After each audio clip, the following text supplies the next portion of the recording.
Rare cooperation in central Pennsylvania as area tracks look to crack down on cheating.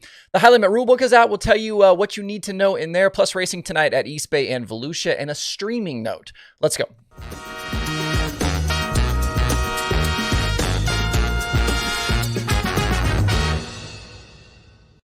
It's Monday, February 5th. I'm Justin Fiedler. This is Dirt Tracker Daily. Over in the Dirt Tracker merch shop, I have just 3 of the alternate logo t-shirts left. They look exactly like the one that I'm wearing right now. They are all size small, and I've marked them down to just $10. I've also been asked about a fresh round of apparel, some new designs, things like that. And as soon as these shirts are on their way out, we'll start exploring some new offerings. You can grab one of these shirts on sale right now over at shop.dirtracker.com. There's something we know about dirt racing. It's that cooperation between series or tracks or teams is often very difficult to make happen. There are a few examples around the sport, but for the most part, you can rarely get a group to work together on anything. So I was a bit surprised last Thursday when the announcement came out about several central Pennsylvania racetracks working together to crack down on doping sprint car tires. According to the release, Williams Grove, Port Royal, Lincoln, and BAPS have all joined together to start combating this cheating with tire situation. The new policy that they are implementing says that if a team is found to have an illegal tire after lab testing, the team is then on the hook for the cost of the testing. They have to pay back their purse money for the night where they were caught. There's a $2,000 fine that will be levied. $1,000 of that will go to the York County Racing Club Injured Drivers Fund and $1,000 to the Eastern Museum of Motor Racing. The team will also lose their points for the event, and they will be suspended for 2 weeks for events at any of the 4 racetracks. So if you're busted at Port Royal, you are suspended from Williams Grove, Lincoln, and BAPS, all of them working together. For teams racing sprint cars locally, these are significant penalties, as they should be for cheating infraction as serious as altering tires. And if you don't know what it means to cheat with tires, go watch my video from May of 2023 called "Why Dirt Racers Cheat with Tires and How They Do It." I went into an explanation on that show about the process and how guys are able to do this. And I did that after Roth Motorsports was busted by the Outlaws last season, which then led to the suspension of James McFadden. Now, to be clear, policies like we're seeing implemented in central Pennsylvania are only as good as the enforcement around them.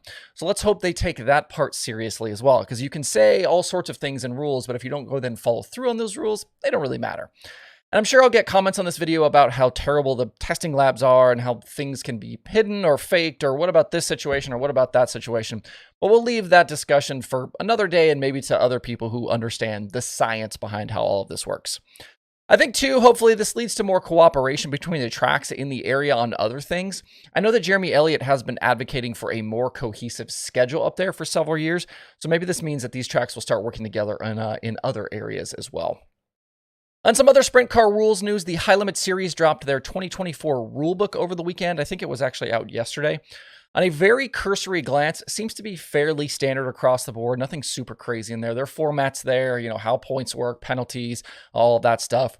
The car specification rules are basically exactly the same as you will find in, say, the World of Outlaws rulebook, and that is right down to the exact verbiage and the drawings that have been used for many years about car construction. And many of those drawings were created by Outlaw officials. And this really jives with the comments that we had heard from World Racing Group CEO Brian Carter during his Sprint Car Unlimited interview a few weeks ago, where he alluded to high limit officials being included in things like safety meetings, and that they will continue to be included and be part of the conversation in things that involve the integrity of the sport. I know, gasp, cooperation between these two sides in at least one area that might blow some minds here. One specific section of the rulebook where both sides are in agreement as well is in the fire suppression systems. The Outlaws made these systems mandatory for last year, with the All-Stars and then the Midweek High Limit Series calling them recommended but not mandatory. The systems continue to be a point of contention for some sprint car teams and drivers, so I do think it's notable that a sprint car series owned here by 2 drivers has gone ahead and mandated them. I think everyone involved understands that progress needs to be made in how these systems are implemented, but I don't know how you argue against trying to keep drivers from catching fire in the cockpit. But again, this has been a point of contention. A lot of teams, a lot of drivers don't love these systems, have come out against these systems, but I do think it's notable that Kyle Larson, Brad Sweet, owning a series, have come out and said and decided that we are going to make these systems mandatory. If you are so inclined, you can actually view the High Limit Rulebook over at highlimitracing.com, and if you want to see the World of Outlaws Rulebook, you can find it over at worldofoutlaws.com. Down south today, Lucas is scheduled to begin their portion of Winter Nationals at East Bay. This will be the final ever Speed Weeks racing at the Tampa area track, as it's set to close after the 2024 racing season. The track was open for practice on Sunday, and it looks like they did get in at least some laps, with pretty close to 40 cars participating. My race pass has Jonathan Davenport topping the speed charts. The information looks like it might be a little limited there, so I'm not sure how many sessions they ran. It really only shows the one session, so I'm not sure how correct and accurate that is, but it did show Davenport at the top. We'll have to keep an eye on the weather today around East Bay, as there is rain in the Tampa forecast, but it looks like the rest of the week should be good to go if they don't end up racing tonight. Ricky Thornton Jr. leads the Lucas Oil Late Model Dirt Series standings after 6 races. Hudson O'Neal, Devin Moran, Davenport, and Brandon Shepard complete the top 5. Some guys in early holes after these first few events that are 10th or lower in the standings right now include Tyler Erb, Garrett Alberson, Mike Marlar, Earl Pearson Jr., and Max Blair. Keep an eye on websites and social media today for any Monday show status updates. If it does happen, you can watch the racing live over on Flow if you are not headed out to the racetrack. And across the state at Volusia, DIRTCar Nationals gets rolling tonight as well, with UMP Modifieds on center stage. They'll be the only division on the card tonight, with sprint cars not joining officially until Wednesday, although they do have open practice tomorrow night. There's no reason to not expect a big field of mods all week, as Volusia routinely draws, near triple digits cars for DCN. Some drivers who have already picked up Florida modified wins this year include Kyle Strickler, Austin Holcomb, and Lucas Lee. They've already been racing at places like North Florida and East Bay. Speed Weeks wraps up for the modifieds this coming Saturday with the Big Gator Championship. You can tune into DIRTCar Nationals tonight and all week long over on DIRTVision. One other streaming note for you today. Usually when we have a DIRTVision series and a FloRacing series at the same track on the same night, we end up with one of those lame streaming nights where you have to kind of flip back and forth between the streaming series to see both sides.